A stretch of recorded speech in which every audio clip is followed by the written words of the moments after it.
Hello বন্ধুরা, welcome to job notification Bangla. বন্ধুরা, BECIL এর তরফ থেকে নতুন চাকরির বিজ্ঞপ্তি রিলিজ করা হয়েছে। এখানে তোমরা রাজ্যের প্রতিটা জেলা থেকেই আবেদন করতে পারবে। স্যালারি রয়েছে অত্যন্ত ভালো, আর ছেলে মেয়ে তোমরা এখানে প্রত্যেকে আবেদন করতে পারবে। আবেদনের শেষ তারিখ রয়েছে মে মাসের 21 তারিখ।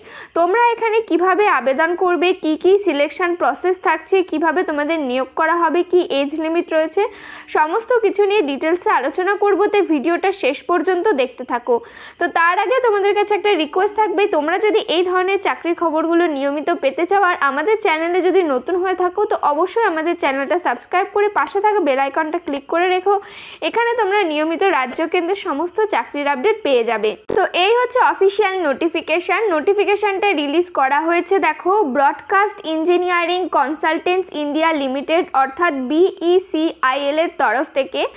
এটা একটা PSU সেক্টর, সেন্ট্রাল গভর্নমেন্টের আন্ডারটেকিং PSU সেক্টর, যেটা মিনিরত্ন কোম্পানিতে লিস্টেড রয়েছে। এখান থেকেই তোমাদের জন্য নোটিফিকেশান রিলিজ করা হয়েছে।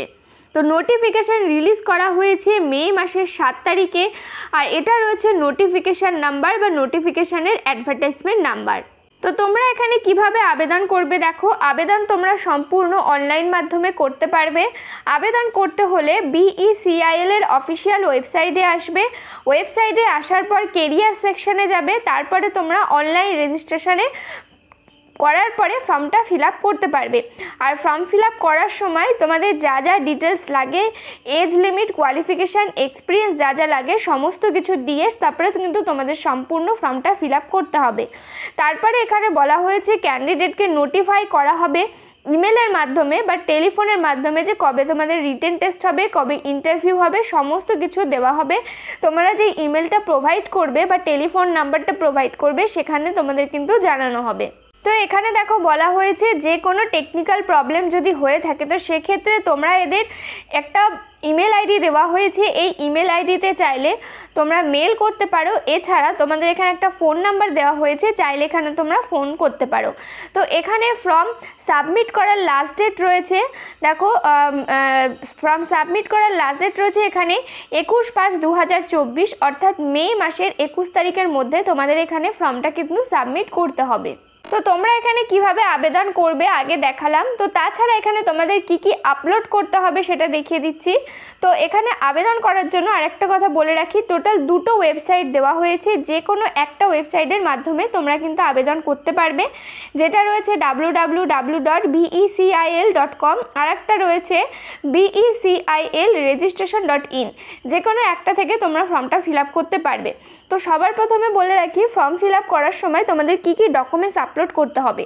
তোমাদের ফটো আপলোড করতে হবে, সিগনেচার আপলোড করতে হবে, date of birth certificate upload করতে হবে, ক্লাস 10-এর সার্টিফিকেট আপলোড করতে পারো ডেট অফ বার্থ সার্টিফিকেট হিসেবে, আর সমস্ত তোমাদের কাস্ট সার্টিফিকেট আপলোড করতে হবে। এছাড়া যা যা এডুকেশন অ্যান্ড কোয়ালিফিকেশান সার্টিফিকেট রয়েছে সেগুলোকে তোমাদের এখানে আপলোড করতে হবে, যার সাইজ 100 কেবির মধ্যে হতে হবে। এর বেশি হলে কিন্তু চলবে না। তো তারপরে আসি এখানে কি ধরনের অ্যাপ্লিকেশন ফিস রয়েছে।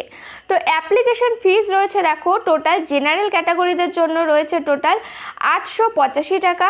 তারপরে বলা হয়েছে OBC ক্যাটাগরিদের ক্ষেত্রে রয়েছে 885 টাকা। যদি SC ST হয়ে থাকো তো 531 টাকা দিতে হবে। এক্স সার্ভিসম্যানদের জন্য রয়েছে 885 টাকা, ওমেন ক্যান্ডিডেটদের জন্য রয়েছে 885 টাকা, আর EWS ক্যান্ডিডেটদের জন্য রয়েছে টোটাল 531 টাকা অ্যাপ্লিকেশন ফিস। আর যদি ফিজিক্যালি হ্যান্ডিক্যাপ হয়ে থাকো তো সেক্ষেত্রেও তোমাদের 531 টাকা অ্যাপ্লিকেশন ফিসটা জমা দিতে হবে। তো এবার দেখিয়ে দিচ্ছি তোমাদের এখানে কোন পোস্টে নিয়োগ করা হচ্ছে আর কি এলিজিবিলিটি ক্রাইটেরিয়া রয়েছে আর কি ধরনের স্যালারি প্যাটার্ন রয়েছে। তো এখানে টোটাল 2 ধরনের পোস্টে তোমাদের এখানে নিয়োগ করা হচ্ছে। প্রথম পোস্টের নাম রয়েছে প্রজেক্ট ডিরেক্টর, যেখানে টোটাল একটা পোস্ট রয়েছে। এখানে বলা হয়েছে তোমাদের যদি পোস্ট গ্র্যাজুয়েশন করা থাকে ইন ফিল্ড অফ সোশিওলজি অথবা সোশ্যাল ওয়ার্কের উপরে তাহলে আবেদন করতে পারছো, কিন্তু এখানে 5 বছরের এক্সপিরিয়েন্স চাওয়া হয়েছে। In field of community radio আর এক্সপিরিয়েন্স চাওয়া হয়েছে of working with central government would be an added advantage. যদি এক্সপিরিয়েন্স থাকে যে সেন্ট্রাল গভর্নমেন্টের ওপরে কোনো ওয়ার্কিং এক্সপিরিয়েন্স যদি থেকে থাকে তো তোমরা আলাদা অ্যাডভান্টেজ পেয়ে যাবে। টোটাল এক্সপিরিয়েন্স এখানে 15 বছরের কিন্তু চাওয়া হয়েছে। এজ লিমিট রয়েছে, তোমরা এখানে 56 বছর বয়স পর্যন্ত আবেদন করতে পারবে। যদি SC ST হয়ে থাকো তো আরও বয়সের ছাড় রয়েছে। স্যালারি রয়েছে এখানে তোমাদের পার মান্থ স্যালারি রয়েছে এখানে ৭৫,০০০ টাকা পার মান্থ এখানে কিন্তু স্যালারি রয়েছে। তো তারপরে এখানে বলা হয়েছে দেখো পরবর্তী পোস্টের নাম রয়েছে অ্যাসিস্ট্যান্ট প্রজেক্ট ডিরেক্টর, যেখানে টোটাল ভ্যাকেন্সি রয়েছে একটা। এখানে বলা হয়েছে তোমাদের যদি পোস্ট গ্র্যাজুয়েশন করা থাকে ইন ফিল্ড অফ সোশিওলজি অথবা সোশ্যাল ওয়ার্ক তাহলে আবেদন করতে পারছো। সাথে এখানে 3 বছরের ওয়ার্কিং এক্সপিরিয়েন্স চাওয়া হয়েছে in the field of CRS এর ওপরে।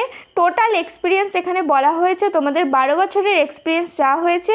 ম্যাক্সিমাম এজ বলা হয়েছে এখানে তোমরা 56 বছর বয়স পর্যন্ত আবেদন করতে পারবে। এখানে তোমাদের স্যালারি রয়েছে ৬৮,০০০ টাকা পার মান্থ এখানে তোমাদের স্যালারি রয়েছে। স্যালারি অত্যন্ত বেশি দেওয়া হচ্ছে, তো সেই অনুযায়ী তোমাদের কাছে কিন্তু কোয়ালিফিকেশনও বেশি চাওয়া হয়েছে, এক্সপিরিয়েন্সও বেশি চাওয়া হয়েছে। তো এই ছিল আজকের ভিডিওটা। তোমরা যদি এখানে ইন্টারেস্টেড থাকো, এলিজিবল থাকো তো অবশ্যই কিন্তু আবেদন করতে পারো। এছাড়া যদি কোনো ধরনের প্রশ্ন থাকে তো আমাদের কমেন্ট করে জানিও। ভিডিওটাকে প্লিজ একটা লাইক করে দিও। চ্যানেলে যদি নতুন হয়ে থাকো তো অবশ্যই চ্যানেলটা সাবস্ক্রাইব করে পাশে থাকা বেল আইকনটা ক্লিক করে রেখো। এখানে তোমরা নিয়মিত রাজ্য ও কেন্দ্রের সমস্ত চাকরির আপডেট পেয়ে যাবে। দেখা হচ্ছে পরের ভিডিওতে।